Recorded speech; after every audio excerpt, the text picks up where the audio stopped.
அரியலூர் தொகுதியில் வெற்றி பெற்று சட்டமன்ற உறுப்பினரானதும் ஆரம்ப சுகாதார நிலையம், கால்நடை மருத்துவமனை அமைக்க நடவடிக்கை எடுப்பதாக அதிமுக வேட்பாளர் தாமரை எஸ் ராஜேந்திரன் உறுதியளித்துள்ளார். அரியலூர் தொகுதியில் போட்டியிடும் தாமரை எஸ் ராஜேந்திரன் வெண்மான் கொண்டான், வடகடல், பருக்கல் உள்ளிட்ட பல்வேறு கிராமங்களில் தீவிர பிரச்சாரத்தில் ஈடுபட்டார். அப்போது ஆரத்தி எடுத்தும் மலர்கள் தூவியும் உற்சாக வரவேற்பு அளிக்கப்பட்டது.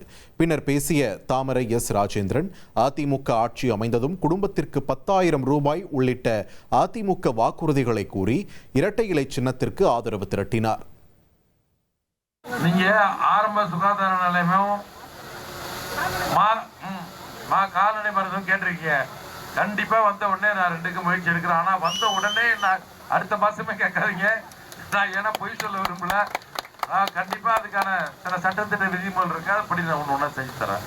ஒரு பிரிட்ஜி தர இருக்காங்க. 10,000 ரூபாய் பெருமாள் பிரிட்ஜி ஒன்று தர போறாங்க.